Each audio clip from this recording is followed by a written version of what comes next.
வணக்கம் friends, welcome to Rajesh life style. இன்றைக்கி பார்க்க போகிற ரெசிபி புதினா பிரியாணி.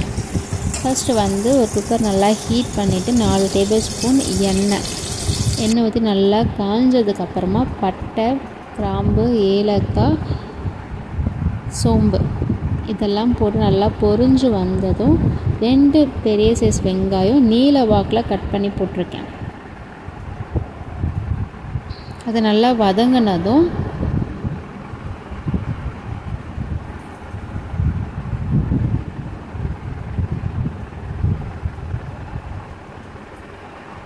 மூணு தக்காளி நீல வாக்கில் கட் பண்ணிவிட்டு நல்லா வதக்கி விட்டுடுங்க. 1 டேபிள் ஸ்பூன் இஞ்சி பூண்டு பேஸ்ட்டு ஆட் பண்ணிவிட்டு இப்போ இது வதங்குற கேப்பில் 1 கைப்பிடி புதினா, 1 கைப்பிடி மல்லி இலை, 4 பச்சை மிளகாய். காரத்துக்கு பச்சை மிளகாய் தான் இதில் போடுறோமே, தனி மிளகாய் தூள் எதுவுமே போடக்கூடாது, சரிங்களா?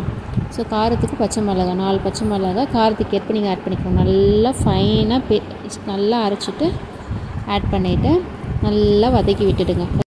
2 டேபிள் ஸ்பூன் கெட்டியான தயிர், 1 டேபிள் ஸ்பூன் நெய் போட்டு நல்லா மிக்ஸ் பண்ணி விட்டுடுங்க. அப்புறம் மசாலா ஆட் பண்ணிக்கலாம். இப்போ வந்து நம்ம பச்சை மிளகாய் மட்டும் தான் 4 ஆட் பண்ணியிருக்கோமே, அதுக்கு வந்து 1 டேபிள் ஸ்பூன் தனியாத்தூள், 1 டேபிள் ஸ்பூன்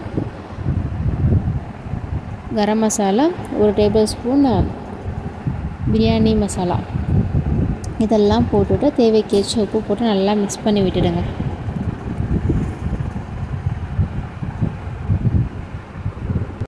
பாஸ்மதி அரிசி 2 கப் எடுத்திருக்கேன். நல்லா வாஷ் பண்ணிவிட்டு 1/2 அன் ஹவர் வந்து நல்லா ஊற வச்சு எடுத்திருக்கேன்.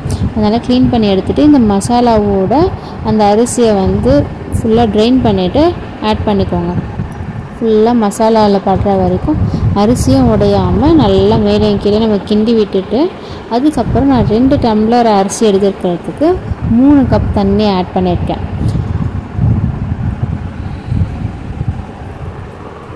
இதில் நம்ம காய் ஆட் பண்ணிக்கலாம். காய் வந்து உருளைக்கிழங்கு, பீன்ஸ், கேரட், பட்டாணி என்ன வேணும் ஆட் பண்ணிக்கலாம். இது சிம்பிளான, எந்த காய்கறியுமே இல்லை, புதினா மட்டும் தான் இருக்குது அப்படின்னா நம்ம வந்து ஈஸியாக அதை வந்து செஞ்சிடலாம்.